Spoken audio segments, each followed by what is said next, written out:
წმინდა აბა დოროთე მოყვასის არ განკითხვის შესახებ.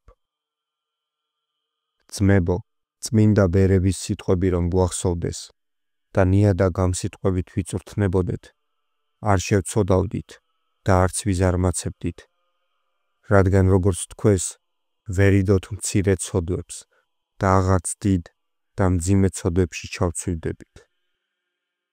გეუბნებით, როცა მცირეზე ვამბობთ, რა მოხდება, ესა თუ ის რომ გავაკეთო, სული ბოროტ საქმეს ეჩვევა და შემდეგ დიდი სუგულებელყოფასაც იწყებს.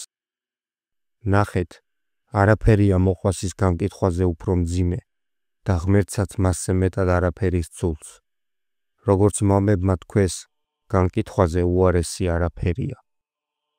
როცა კაცი დაიწყებს ფიქრს და ამბობს, რა მოხდება, ყური მივუგდო, რას ლაპარაკობს მავანი, ან რა მოხდება, მეც რომ თქვა ესო. მსგავსი საქმეებით გონება უყურადღებო ხდება თავისი ცოდვების მიმართ და მოყვასისას ამჩნევს. შემდეგ აქედან მომდინარეობს მოყვასის განკითხვა, ძვირის თქმა და შეურაცხყოფა.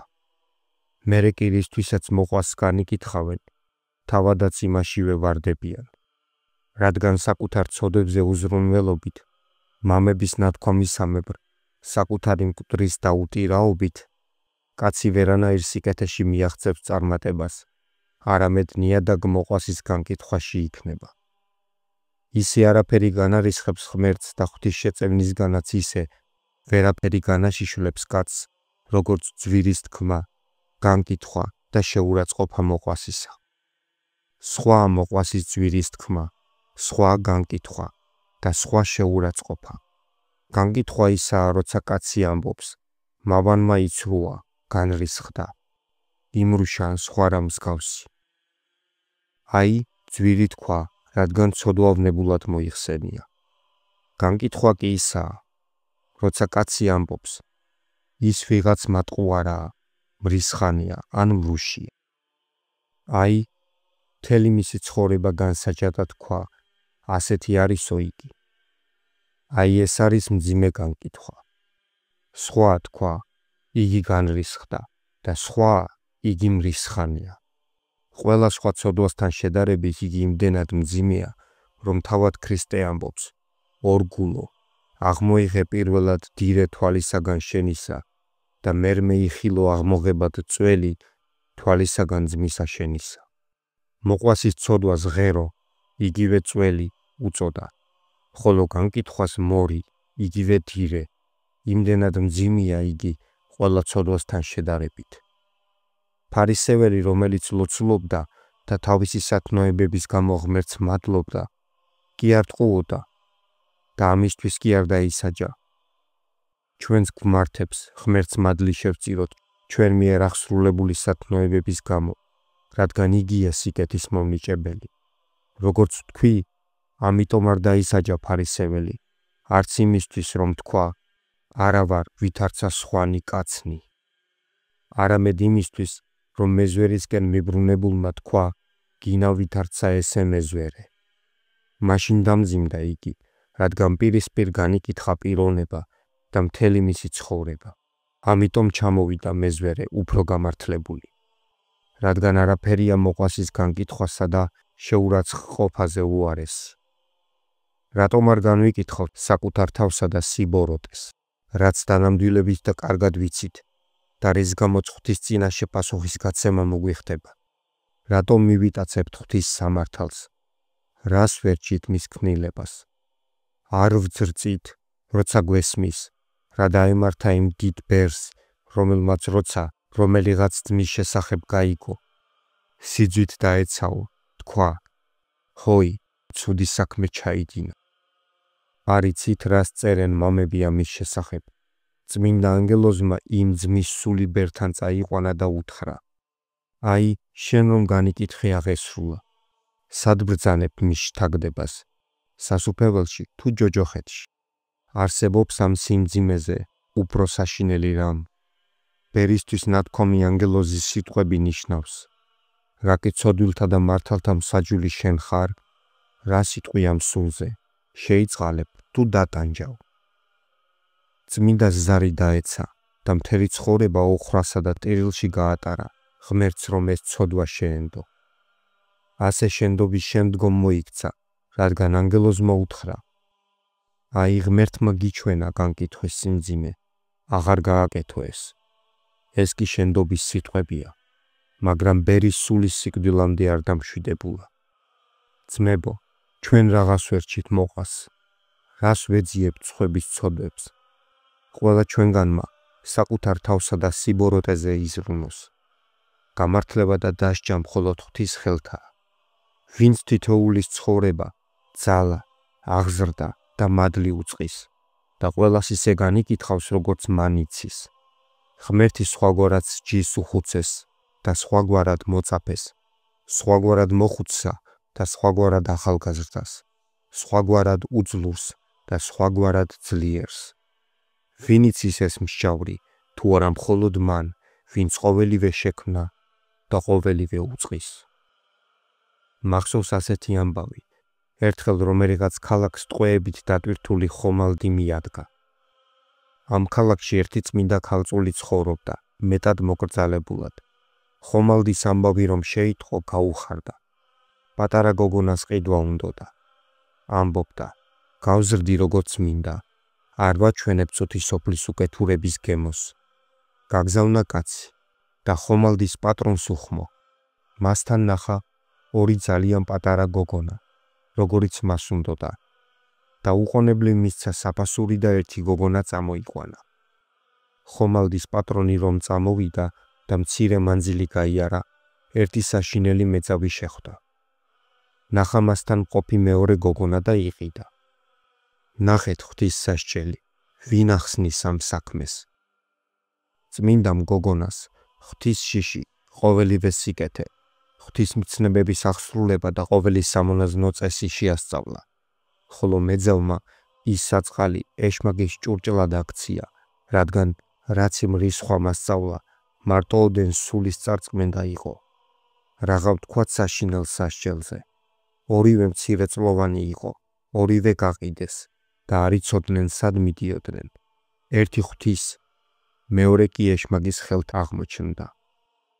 განა შეიძლება ითქვას, რასაც ღმერთი ერთისგან მოითხოვს, იმავეს მოითხოვს მეორესგანაც. ორივეს სიძვით დაცემის შემთხვევაში განა შეიძლება ითქვას, რომ ორივე ერთნაირად დაისჯება. თუმცა კი ცოდვა ერთი და იგივეა. ეს როგორ შეიძლება? ერთი სასჯელისა და ღვთის სასუფეველის შესახებ სწავლობდა, დღე და ღამ ღვთის სიტყვაში იწვრთნებოდა, ხოლო იმ უბადრუქს არასდროს სმენოდა კეთილი სიტყვა, მხოლოდ საეშმაკო და სისაძაგლე ესმოდა. როგორღა შეიძლება ღმერთმა ერთნაირად დასაჯოს ორივე? ამიტომ ვამბობ, ვერავინ ჩაწვდება ღვთის მსჯავრს, თუ არა მხოლოდ ის, ვისაც ყოველივე ძალუც და ვინც ყოველივე უწყის. თუ ძმამ წრფელად გააკეთა რამე და ერთი სათნოება აქვს, რომელიც ღმერთისთვის მთელ შენს ცხოვრებაზე უფრო სათნოა, შენ კი მას განიკითხავ, შენ სულს ვნებ. რა იცი, ამ საქმის ჩადენამდე რამდენი უვაწია. იქნებ უწინდელი შრომის გამო, ღმერთი პატიობს ამ ცოდვას. რა იცი, რამდენი ცრემლი და უღვრია ღვთის წინაშე ამ საქმის ჩადენის შემდგომ. შენ ცოდვა ნახე, სინანულს კი ვერ ხედავ. ღმერთი იწყალებს, შენ კი განიკითხავ და შენ სულს წარწმედ. ხშირად არა მარტო განვიკითხავთ, არამედ შეურაცხყოფასაც ვაყენებთ, რადგან სხვაა განკითხვა და სხვაა შეურაცხყოფა. ანუ, როცა კაცს თავისი მოყვას ის ძაგს, ეს განკითხვაზე უფრო საშინელია. ვისაც ცხონება სურს, ისინი საერთოდ არ უყურებენ სხვის ცოდვებს, არამედ საკუთარს ხედავენ და ასე აღწევენ წარმატებას. მსგავსად იმ ძმისა, რომელმაც ნახა, რომ სხვა ვიღაც ცოდავდა. ამოიოხრა და თქვა: ვაიმე, დღეს ეს ცოდავს, ხვალ კი მე. ნახეთ მისი შეუნცდარობა და მზადყოფნა, როგორ განერიდა მოყვასის განკითხვას სიტყვებით: ხვალ მე შევცოდავო. შიში და ზრუნვა ჩაუნერგა თავს და ამრიგად განერიდა მოყვასის განკითხვას. თავიც კი დაიმდაბლა და თქვა: ეს შეინანებს, მე კი არა. ხედავ მის განათლებას, არა თუ განიკითხა, არამედ თავი მასზე დაბლაც კი დააყენა. ჩვენ უბადრუკნი კი განვიკითხავთ და შეურაცხყოფთ ჩვენს ძმებს. მცირე რამეც რომ ვნახოთ, გავიკოთ, თუ გავიფიქროთ. ყველაზე დიდი საშინელება ისაა, რომ არა მარტო საკუთარ თავს ვნებთ, არამედ ვინმე ძმას თუ შევხვდებით და უყოვნებლივ ვუამბობთ ხოლმე. ეს გააკეთაო და იმასაც ვნებთ და ბოროტებას ვუთესავთ გულში. მისი არ გვეშინია, ვინც თქვა: ჰოი, რომელი ასუმიდეს მოყვასსათვისა, აღთქვე ფულსა მღვიესსა. ეშმაკის საქმეს ვაკეთებთ, რადგან ეშმაკის საქმეა კაცის მნება და აღშფოთება. ეშმაკს შევეწევით ჩვენი თავისა და მოყვასის წარწმენდაში, რადგან ვინც ხვის სულს ვნებს, იგი ეშმაკთა შემწეა. ისევე როგორც ანგელოზთა შემწეა ის, ვინც არგებს. როგორ გავეხვევით მთელ ამ ბოროტებაში, სიყვარული რომ გქონოდა მოყვასის შეცდომებს სიყვარულითა და გულის ტკივილით შევხედავდით, როგორც დაწერილია, სიყვარული არად შეჰრაცხის ბოროტი და ასე შემდეგ. როგორც თქვი, სიყვარული რომ გქონოდა, ყველა ჩვენს შეცდომას გადაფარავდა. განაწმინდანები ვერ ხედავდნენ კაცთა ცოდვას. განა არ სცაგდათ ცოდვა, მაგრამ ცოდვილები არ სძულდათ. თანაუგრძნობდნენ, ასწავლიდნენ და კურნავდნენ, როგორც სხეულის უძლურ ნაწილებს. მათ საცხონებლად ყოველივე ღონეს მიმართავდნენ. როცა მეთევზეები ზღვაში ანკეს საგდებენ და დიდ თევზს იჭერენ, იციან, თევზი შფოთავს და კრთის. ამიტომ თევზმა რომ ძუა არ გაწყვიტოს და საერთოდ არ დაიკარგოს, სწრაფად კი არ ამოჰყავთ, არამედ განგებ უშვებენ საბელს, რათა საითაც უნდა წავიდეს. როცა მიხვდებიან რომ დაიღალა და აღარ კრთის, მაშინღან ნელ-ნელა ამოიყვანენ. წმინდანებიც ასევე სიყვარულითა და მოთმინებით იზიდავენ უძლურ ძმას, ზურგს კი არ აქცევენ, არ სცაგთ, არამედ მის შესაძენად ყოველ ღონეს მიმართავენ. ცდილობენ, მასაც არ გონდა არც სხვებს ევნოთ მისგან, რათა თავად მათაც მიაღწიონ წარმატებას ქრისტეს სიყვარულით. როგორ მოიქცა მამა ამონი, როცა ძმები მივიდნენ მასთან და უთხრეს: მოდი და ნახე, ამა და ამ ძმის სახლში ქალია. ნახეთ მისი სიყვარული, ნახეთ მისი მოწყალება. მიხვდა ჭურში რომ ყავდათ დამალული, მივიდა, ზედ დაჯდა და უთხრა მათ: მთელ სახლში მოძებნეთ. და როცა ვერ იპოვეს უთხრა: უფალმა შეგინდოთ. შეარცხვინა ისინი, რათა სწრაფად არ ერწმუნათ მოყვასის სიავე. იმ უკანასკნელსაც არგო, არა მხოლოდ იმით რომ დაიცვა, არამედ ყველას წასვლის შემდგომ უთხრა: ძმაო, შენს თავზე იზრუნე. ღვთისკაცთმოყვარეელმა მყისვე მოდრიკა მისი გული. ახლა კი ძმებო, ჩვენც მოვიპოვოთ სიყვარული, რათა განვერიდოთ მოყვასზე ბოროტ ძვირის თქმას, განკითხვასა და შეურაცხყოფას. ისე შევეწიოთ ერთმანეთს როგორც საკუთარი სხეულის ნაწილებს.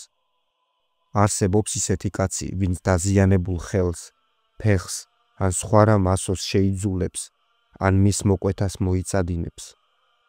თუნდაც დაულპეს, მის გაწმენდას ლამობს, წამალს დაიდებს, სიწმინდეებს მოიხმარს, წმინდანებს თხოვს მისთვის ილოცონ, როგორც მამა ზოსიმემ თქვა, ასევე გმართებს ჩვენც.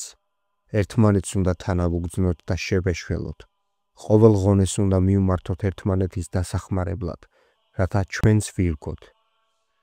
როგორც მოციქული ამბობს, ჩვენ ყოველი ერთ გვამ ვართ ქრისტეს მიერ, ხოლო თითოეული ურთიერთას ასოები ვართ. და თუ ევნებინ რაი ერთსა ასოსა, მისთანა ელმინ ყოველთა ასოთა. თქვენ რა გონიათ მონასტრები? განა ერთი სხეული და ერთმანეთის ასოები არ არიან? მონასტრებს, რომლებიც მეურვეობენ, ისინი არიან თავი, რომლებიც თვალს ადევნებენ და ყოველგვარ უწესობას გამოასწორებენ ხოლმე, ისინი თვალები არიან, რომლებიც სიტყვით მართავენ, ისინი არიან პირი, რომლებიც ისმენენ, ყურები არიან, რომლებიც შრომობენ, ხელები არიან, რომლებიც მსახურობენ, ფეხები არიან. თავი ხარ, იმეურვე, თვალი ხარ, იფრთხილე, პირი ხარ, ასწავლე, ხელი ხარ იშრომე, ფეხი ხარ იმსახურე. ყველა თავისი შესაძლებლობის მიხედვით ემსახუროს სხეულს. ეცადეთ ერთმანეთს არგოთ სიტყვით, საქმით ან სხვა რამით, როგორც ვთქვით. თითოეული თავისი შესაძლებლობის მიხედვით შეეცადოს ძმასთან სიყვარულით მიახლოებას, რადგან რაოდენ ერთობაშია კაცი თავის ძმასთან, იმდენად ერთდება ღმერთთანაც. გეტყვით მამებისგან ნასწავლ მაგალითს, რათა ნათქვამის მნიშვნელობა გააცნობიეროთ. კარაკინით შემოავლეთ წრე, შუაში დასვით წერტილი და წერტილისკენ მიმავალი გზები დახაზეთ. რგვალად შემოვლებული წრე წუთისოფელია, წერტილი ღმერთი, გზები სათნოებები. რამდენადაც წმინდანები უახლოვდებიან ღმერთს, იმდენად უახლოვდებიან ერთმანეთსაც და რამდენადაც ერთმანეთს უახლოვდებიან, იმდენად უახლოვდებიან ღმერთსაც. ასევე, რამდენადაც შორდებიან ღმერთს, იმდენად შორდებიან ერთმანეთს და რამდენადაც შორდებიან ერთმანეთს, იმდენად შორდებიან ღმერთსაც. აჰა შეიცანით სიყვარულის ბუნება. რამდენადაც კაცი ღმერთს შეიყვარებს, იმდენად შეიყვარებს მოყვასსაც და რამდენადაც კაცი შორსაა ღვთისგან, იმდენად შორსაა მოყვასის სიყვარულისგანაც. ხოლო რამდენადაც კაცს თავისი მოყვასი უყვარს, იმდენად უახლოვდება ღმერთსაც. უფალმა მოგმადლოს გავიგოთ და ვაკეთოთ უმჯობესი, რადგან რამდენადაც ვაკეთებთ სიკეთეს, იგიც იმდენად მეტად შეგვეწევა და თავის ნებას გვასწავლის. ამინ.